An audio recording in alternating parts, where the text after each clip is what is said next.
क्या आपने कभी भी बहुत सारी प्लानिंग की है? क्या आपके प्लान कभी फ्लॉप हो गए हैं? कई बार हमारे प्लान इसलिए फेल हो जाते हैं क्योंकि हम अपने कंफर्ट जोन से बाहर नहीं निकल पाते। यदि हाँ, तो आपको यह वीडियो जरूर देखना चाहिए।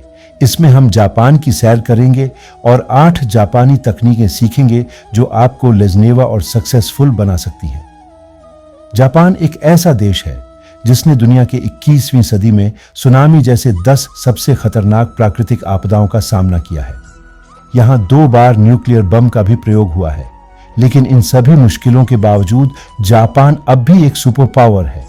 जापान की सफलता में उसके लोगों का बहुत बड़ा योगदान है।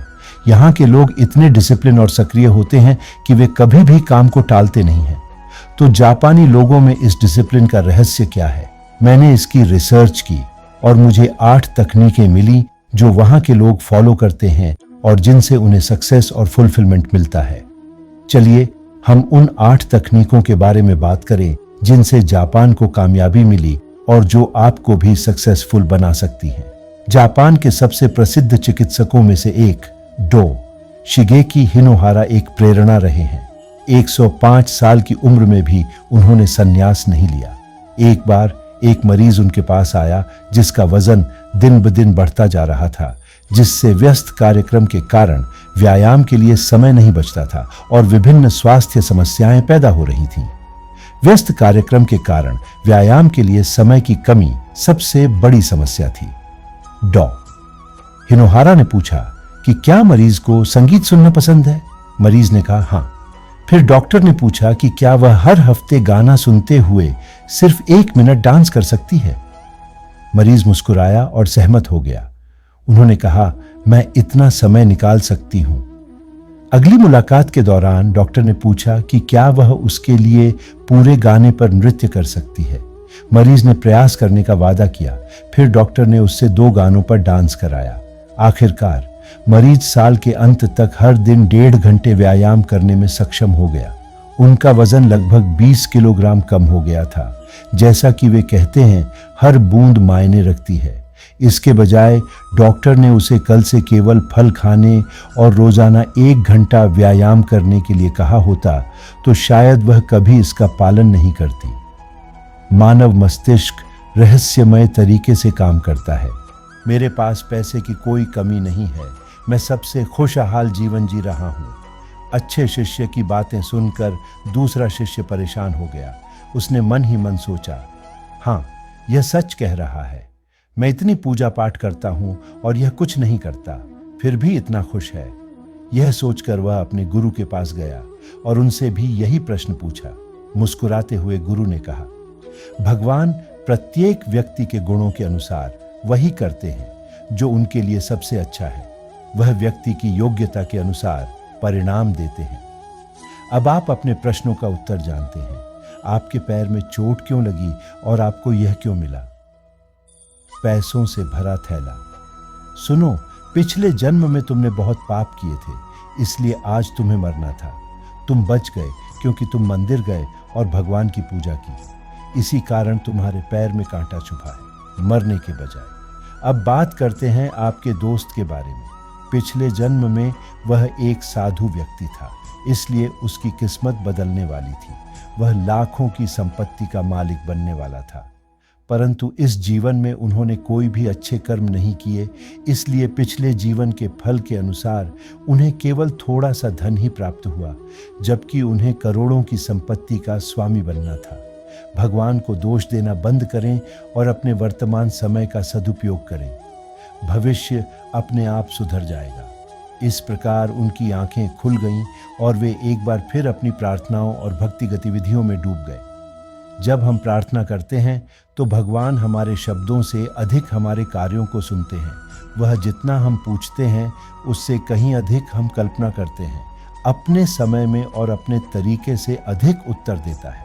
समय का पहिया बहुत तेजी से घूमता है, इसलिए हमें न तो अपनी ताकत पर घमंड करना चाहिए और न ही अपने धन का दुरुपयोग करना चाहिए। अपनी वाणी पर नियंत्रण रखना अति आवश्यक है, क्योंकि शब्दों से लगने वाला घाव कभी नहीं भरता। जिंदगी में अगर मौका आए तो किसी और के लिए स्वार्थी मत बनो। जिस प्रकार पानी दूध में मिलकर दूध जैसा हो जाता है, उसी प्रकार मिट्टी में मिलकर कीचड़ बन जाता है। हमेशा वही करो जो सही है, और जो आसान है उससे दूर रहो। नज़दीकियां और गरीबी का सबक इंसान को अंदर से बदलने पर मजबूर कर देता है। दूसरों की बात वैसे ही सुने जैसे आप चाहते हैं कि वे आपकी बात सुने। भगवान को अपना सबसे करीबी मित्र बनाएं, क्योंकि भगवान ही एकमात्र ऐसे व्यक्ति हैं जो तब हमारे साथ रहते हैं जब पूरी दुनिया हमारा साथ छोड़ देती है। उन लोगों से दोस्ती रखें जो आपको बेहतर बनने के लिए प्रेरित करते हैं, जो आपको अपनी जिम्मेदारी मानते हैं, जो आपको अपना समझते हैं और जो आपको घर जैसा महसूस कराते हैं, जो आपकी मदद करते हैं और आपको समझते हैं। सुख और दरिद्रता का इससे कोई लेना देना नहीं है। महलों में लोग रोते हैं और झोपड़ियों में हंसी गूंजती है। जब आप अचानक किसी आदत को बदलने की कोशिश करते हैं तो आपका दिमाग सबसे ज्यादा परेशानी में पड़ता है। वह आपको उस बदलाव को नकारने के लिए कोई बहाना ढूंढ लेता है, चाहे वह आपके लिए लेट रात सोना हो या फिर काम को कल पर टालने का बहाना हो। यही कारण है कि जब आप संदीप सर के मोटिवेशन से 6 घंटे पढ़ने या 12 घंटे काम करने का प्लान बनाते हैं तो वह कुछ दिनों से ज्यादा नहीं चल पाता। जापान के प्रसिद्ध प्रबंधन सलाहकार मसाकी इमाई ने एक तकनीक खोजी है जिसे काइजन कहा जाता है। इसका मतलब है बदलाव के लिए बदलाव। जब आप धीरे धीरे छोटे बदलाव करते हैं तो वे फलदायी होते हैं। अब सवाल ये है कि आप अपने दिनचर्या में इसका कैसे उपयोग कर सकते हैं। आपको अपने काम और समय को छोटे छोटे भागों में बांटना है। आपको छोटे छोटे बदलाव पर ध्यान देना है, लेकिन नियमित रूप से। ध्यान दें कि चीजें कितनी बुरी भी हो सकती हैं, लेकिन वे बेहतर बना सकती हैं। यदि आपको नए प्रोजेक्ट के लिए समय नहीं मिल रहा तो आप रोज बस 15 मिनट कम टीवी देखें या मोबाइल इस्तेमाल करें। इससे आप एक हफ्ते में लगभग 2.5 घंटे बचा सकते हैं, जिसमें से आप प्रोजेक्ट के काम कर सकते हैं।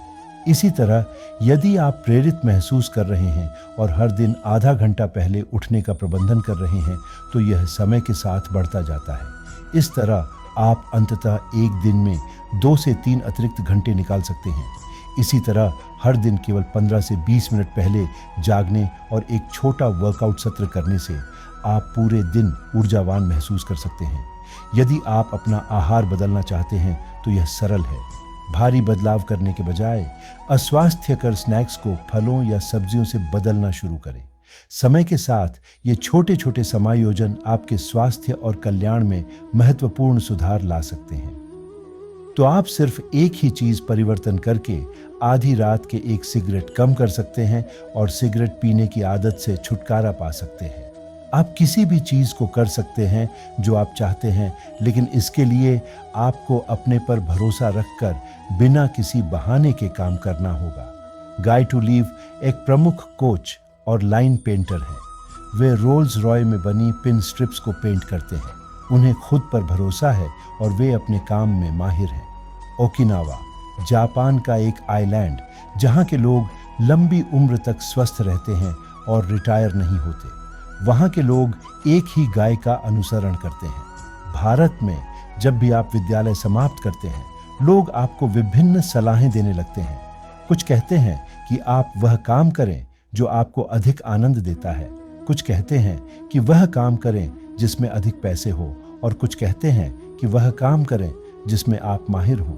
लेकिन असलियता यह है कि आप चाहे जो भी काम करें, आपकी जिंदगी में संतुलन का एहसास नहीं होगा। इंग्रेडिएंट्स लाइफ में इस संतुलन को बनाए रखता है जो हर पर्सपेक्टिव को पूरा करता है। आइए इसे इकिगाई के जापानी सर्कल के माध्यम से समझें। दुनिया में 4 प्रकार के काम हैं। आपको क्या पसंद है, आप किसमें अच्छे हैं, किसमें अच्छा भुगतान मिलता है, और दुनिया को क्या चाहिए। जब आप अपने पसंदीदा काम को सीखते हैं और उसमें अच्छा प्रदर्शन करते हैं तो इसे आपका जुनून कहा जाता है। और जब आप उस काम से पैसा कमाना शुरू करते हैं जिसमें आप अच्छे हैं तो इसे एक पेशा कहा जाता है। जबकि वह काम जो आपको भुगतान करता है वह आपका व्यवसाय बन जाता है। और अंततः वह काम जिसकी दुनिया को जरूरत है और आप आनंद लेते हैं, वह आपका मिशन बन जाता है।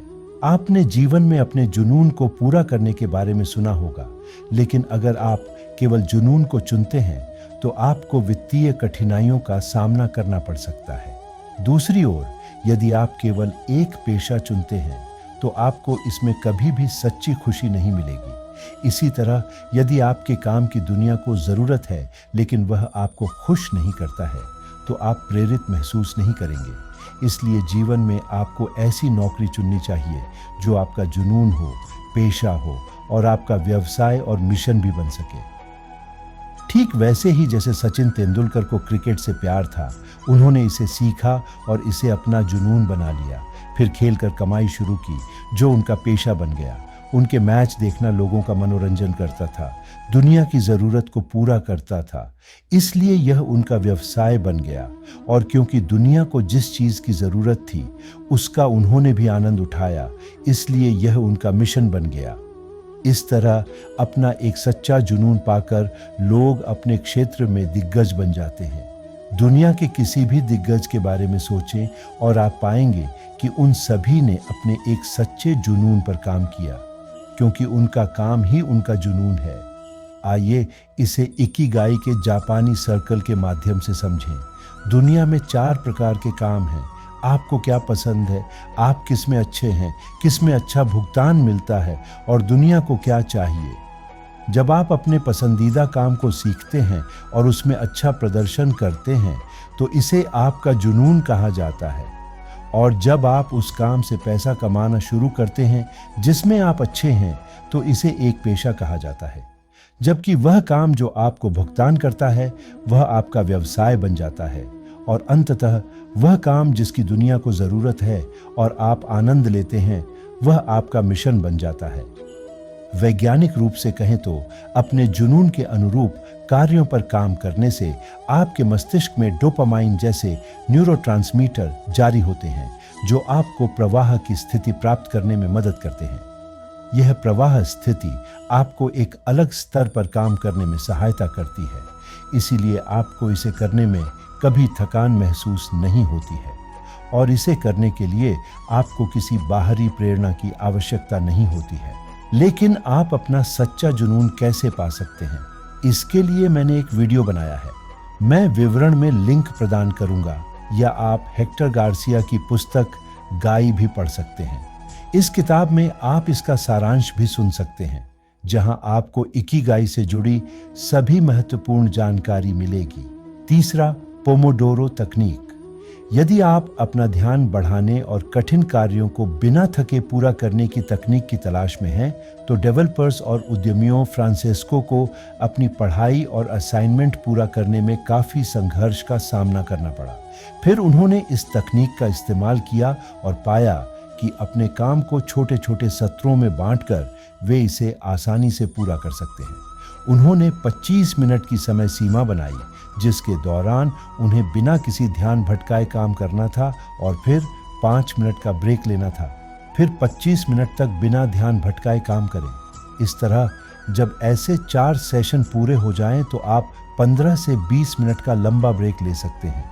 फ्रांसेस्को ने इन सत्रों को पोमोडोरो तकनीक का नाम दिया, क्योंकि उन्हें इस तकनीक का आइडिया अपने किचन में टमाटर के आकार की अलार्म घड़ी रखने से मिला था। पोमोडोरो का मतलब टमाटर की चटनी होता है। पोमोडोरो तकनीक का उपयोग न केवल जापान में बल्कि दुनिया भर के विभिन्न देशों में भी किया जाता है, खास तौर पर उन छात्रों के लिए जिन्हें ध्यान केंद्रित करने में दिक्कत होती है। जैसा कि हमने पहले चर्चा की है, जब हमारा मस्तिष्क किसी कार्य को एक बड़े पहाड़ के रूप में देखता है तो वह इसके बारे में नकारात्मक महसूस करना शुरू कर देता है, इसलिए वह टालना यानी देरी करना शुरू कर देता है। लेकिन जब हम अपने काम को छोटे छोटे सत्रों में बांटते हैं जिन्हें 25 मिनट में पूरा किया जा सकता है, तो हम बड़े से बड़े काम भी आसानी से पूरा कर सकते हैं। क्योंकि भले ही आपके काम में 4 घंटे लग जाएं, लेकिन आपके दिमाग का फोकस 25 मिनट में पूरा होने वाले काम पर ही रहेगा, इसलिए यह उतना मुश्किल नहीं लगेगा। इसके अलावा हमारे फोकस का सबसे बड़ा दुश्मन है हमारा फ़ोन, यानी बार बार ईमेल, मैसेज और सोशल मीडिया चेक करने की हमारी आदत। जब हम खुद को 25 मिनट के बाद फ़ोन चेक करने तक ही सीमित रखते हैं तो धीरे धीरे हमारी मोबाइल चेक करने की लालसा भी कम हो जाती है। आजकल इस तकनीक के कई रूप विकसित हो चुके हैं और लोग अक्सर अपनी ज़रूरत के हिसाब से इसमें बदलाव करते हैं। जैसे एक वर्जन है 5211, मतलब 92 पर मिनट का काम और 11 मिनट का इंटरवल। कुछ लोग ऐसा करते हैं जैसे वे काम के एक अध्याय या अनुभाग पर ध्यान केंद्रित करते हैं, फिर एक छोटा ब्रेक लेते हैं और अगले अनुभाग पर चले जाते हैं और 4 बड़े अनुभागों को पूरा करने के बाद एक बड़ा ब्रेक लेते हैं। अब यह आप पर निर्भर है कि आप कौन सा संस्करण चुनते हैं, लेकिन यह याद रखना बहुत महत्वपूर्ण है कि 5 मिनट का ब्रेक 1 घंटे में नहीं बदलना चाहिए। जैसा कि वे कहते हैं, यदि आप 100 सुनारों की बात सुनेंगे तो आप एक लोहार की तरह ही समाप्त हो जाएंगे।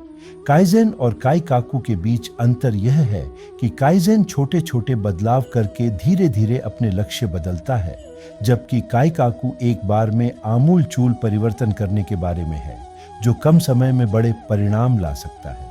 काइकाकू एक जापानी शब्द है जिसका अर्थ है आमूल-चूल परिवर्तन। यह शब्द आपके लिए नया हो सकता है, लेकिन उद्योग और व्यापार जगत में इसका प्रयोग कई वर्षों से किया जा रहा है। विशेषकर जापानी कंपनियों ने भी देखा है कि हमारा मस्तिष्क परिवर्तन को आसानी से स्वीकार नहीं करता है, तो आमूल-चूल परिवर्तन मस्तिष्क में कैसे समाएगा? यहीं पर 5 व्हाइज तकनीक आती है।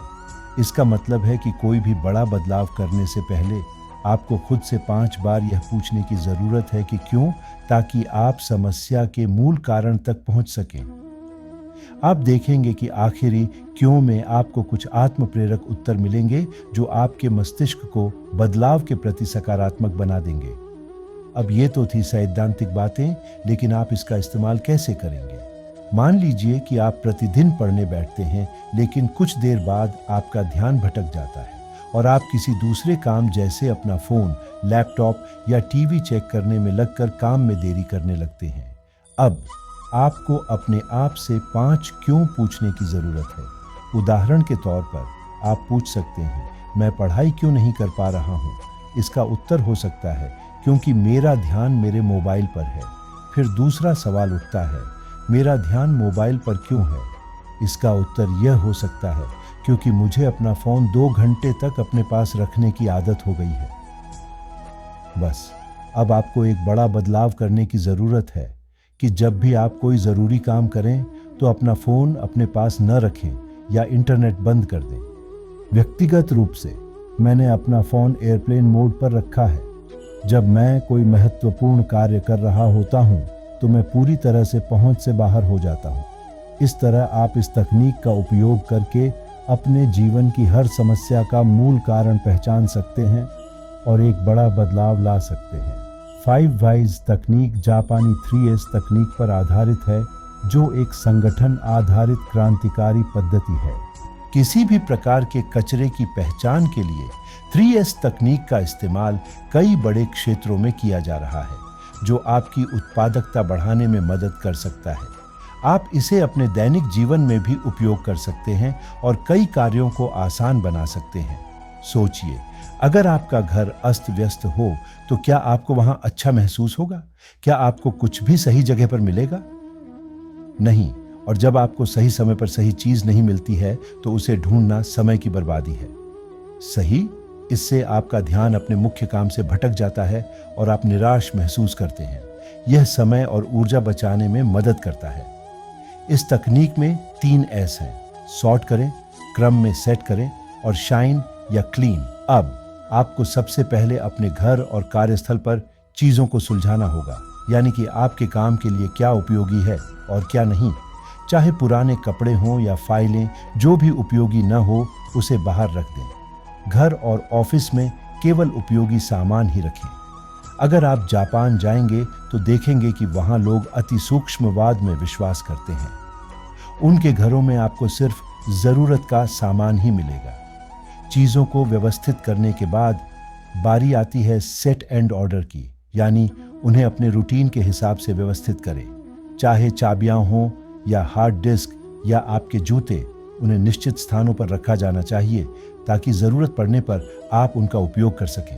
और अंत में, यह शाइन का समय है, जिसका अर्थ है कि आपको अपने आसपास की चीजों को हमेशा साफ सुथरा रखना होगा। सफाई करने से सकारात्मकता आती है, जो आपके मस्तिष्क को काम करने के लिए प्रेरित करती है। जरा सोचिए, अगर आपको अपना सारा सामान डेस्क पर अस्त व्यस्त मिले तो आपको काम के दौरान बार बार इधर उधर जाना होगा, जैसे पेन लाना, पानी लाना, फाइल लेना आदि, जिससे आपका कामकाज टूट जाएगा। और जो काम आप 2 घंटे में करते थे, उसे शायद आप 1 घंटे से भी कम समय में खत्म कर लेंगे। तो वीडियो पसंद आना सोने पर सुहागा जैसा है। नंबर 6, 3 का नियम। यह तकनीक आपको अपने काम के साथ ट्रैक पर बने रहने में मदद करती है। कई बार हम बड़े उत्साह के साथ काम शुरू करते हैं, लेकिन कुछ ही दिनों में हम अपने ट्रैक से भटक जाते हैं और काम में देरी करने लगते हैं। धीरे धीरे आलस्य हमें घेर लेता है। ऐसा इसलिए होता है क्योंकि हमारी जिंदगी में हर दिन कोई न कोई नया काम आता रहता है और आम तौर पर हमारा दिमाग हमें आसान काम पहले निपटाने को कहता है। कभी कभी हम महत्वपूर्ण कार्यों की जगह महत्वहीन कार्य करने लगते हैं। उदाहरण के लिए, आपको एक प्रेजेंटेशन बनाने की ज़रूरत है, लेकिन आपका दिमाग कहता है कि पहले बाइक साफ करें, फिर किराने का सामान लेने बाजार जाएं, दोस्तों से मिलें और फिर प्रेजेंटेशन बनाएं। इस तरह आपका दिमाग आसान काम पसंद करता है। फिर आप सोचते हैं, वाह कितना व्यस्त दिन था, प्रेजेंटेशन देने का भी समय नहीं मिला। लेकिन यह सच नहीं है। आप उन कार्यों को स्थगित करके प्रेजेंटेशन बना सकते थे। यहीं पर रूल ऑफ 3 तकनीक आती है। इस तकनीक के अनुसार आपको हर सुबह दिन के 3 सबसे महत्वपूर्ण कार्यों को चिह्नित करना होगा और उन्हें प्राथमिकता के क्रम में नोट करना होगा। आपको यह सुनिश्चित करना होगा कि ये 3 कार्य दिन के अंत तक पूरे हो जाएं। इस तरह आपको कभी निराशा नहीं होगी और आपका काम समय पर पूरा हो जाएगा। नंबर 7, माइंडफुल का जन्म। माइंडफुलनेस हाल के वर्षों में चर्चा का विषय रही है। कई लोग इसे आध्यात्मिकता से जोड़ रहे हैं। हालांकि यह एक ऐसी चीज है जो जीवन के हर पहलू में आपकी मदद कर सकती है, चाहे वह आपकी भावनाओं को नियंत्रित करना हो, कम चिंतित होना हो या अपने लक्ष्यों को प्राप्त करना हो। माइंडफुलनेस का मूल अर्थ वर्तमान क्षण में रहना है, जिसका अर्थ है न तो अतीत के बारे में सोचना और न ही भविष्य के बारे में चिंता करना, केवल वर्तमान क्षण पर ध्यान केंद्रित करना। ऐसा करने से आप चीजों को बिना जजमेंटल हुए देख सकते हैं। आप यह पता लगा सकते हैं कि समस्या क्यों हो रही है और आप क्यों काम टाल रहे हैं। एक बार जब आप यह समझ जाएंगे तो आप उस कारण को खत्म कर सकते हैं। जैसा कि आपने किकाकू के उदाहरण में किया, चाहे वह किकाकू हो, काइजेन हो या एक इकाई ढूंढना हो, हर किसी के लिए जागरूक रहना बहुत महत्वपूर्ण है। अध्ययनों से पता चलता है कि माइंडफुलनेस का अभ्यास आपके मस्तिष्क के स्वभाव को प्रभावित करता है, जो स्मृति, सीखने और तर्कसंगत सोच जैसी चीजों को नियंत्रित करता है। तो आप इसे कैसे करते हैं? आपको बस रोजाना 10 मिनट निकालने की जरूरत है। एक जगह बैठें और बस अपने आप को महसूस करें, अपनी सांसों का निरीक्षण करें और अपने विचारों से न लड़ें, उनका पीछा न करें, उनका मूल्यांकन न करें, बस उन्हें आते और जाते हुए महसूस करें, जैसे कि सड़क के किनारे बैठना और कारों को गुजरते हुए देखना द्वारा। आप कारों के पीछे नहीं भागते, आप बस उन्हें देखते रहें। इसी तरह आपको अपने विचारों के पीछे भागे बिना उनका निरीक्षण करने की आवश्यकता है। ऐसा नियमित रूप से करने से कुछ ही दिनों में आप अपने अंदर एक अलग ही ऊर्जा का स्तर महसूस करेंगे। यदि आप आलसी लोगों की सूची बनाएं तो उनमें से लगभग 80% लोग सचेतनता का अभ्यास करते हैं। यदि आप खुद को उस सूची में देखना चाहते हैं तो बेहोशी में जीवन जीने के बजाय माइंडफुलनेस का अभ्यास करना शुरू करें। और माइंडफुलनेस को लाइक देना बहुत जरूरी है भाई। नंबर 8, शोकुन आत्मा। जापान में आपको बहुत कुछ खास देखने को मिलेगा। काम चाहे कितना भी बड़ा या छोटा हो, लोगों में उसमें महारत हासिल करने का जुनून होता है। पूरे देश को इस समर्पण के साथ काम करते देखना बहुत विशेष है। इसीलिए जापानी लोग जिस भी क्षेत्र में जाते हैं उसमें सफल होते हैं। अमेरिका जैसे विकसित देश भी उनके समर्पण का लोहा मानते हैं। आपको भी यही समर्पण अपने काम में लाना होगा। आप चाहे किसी भी पेशे में हो, अगर आप अपना काम सिर्फ पेशेवर तौर पर नहीं बल्कि अपनी सामाजिक जिम्मेदारी समझकर करेंगे तो आप न सिर्फ तकनीकी विशेषज्ञ कहलाएंगे बल्कि सही मायने में जीनियस भी कहलाएंगे। जब आप खुद को यह महसूस कराने में सफल हो जाते हैं कि आपका काम ही आपका कर्तव्य है तो आपको कभी आलस्य महसूस नहीं होगा और आप कभी बोर नहीं होंगे। यह जापानी शोकुन स्पिरिट है जिसका अर्थ है किसी भी काम में महारत हासिल करना, क्योंकि सभी ट्रेडों में महारत हासिल करने की तुलना में किसी एक में महारत हासिल करना बेहतर है। उदाहरण के लिए मैं इसे सिर्फ एक पेशा मानकर वीडियो नहीं बनाता बल्कि मैं इसे अपनी सामाजिक जिम्मेदारी के रूप में देखता हूं कि मेरे वीडियो लाखों लोगों के जीवन को बदल देंगे। इसका सकारात्मक प्रभाव पड़ेगा जो हमारे देश को बदल देगा। यदि आप यहां तक देख रहे हैं तो वीडियो को लाइक करना न भूलें और टिप्पणियों में हाँ लिखें ताकि मुझे पता चले कि आपको यह वीडियो वास्तव में पसंद आया है। तो दोस्तों, ये थे जापानी तकनीकें जो आपको आलस्य के जाल से छुटकारा दिलाने में मदद करेंगी। अंत में मैं बस यही कहना चाहूंगा कि आप अपने सबसे बड़े दुश्मन और यहां तक कि अपने सबसे अच्छे दोस्त भी बन सकते हैं। अगर आप बिना सोचे समझे निर्णय लेते हैं तो आपसे बड़ा दुश्मन कोई नहीं हो सकता। लेकिन अगर आप हर फैसला सोच समझ कर लेंगे तो आपसे बेहतर आपका दोस्त कोई नहीं हो सकता। इसलिए अपना निर्णय सोच समझ कर लें। तो दोस्तों, मुझे आशा है कि ये वीडियो आपको पसंद आया होगा और इस वीडियो को लाइक, शेयर और चैनल को सब्सक्राइब करना ना भूलें। जय श्री कृष्ण।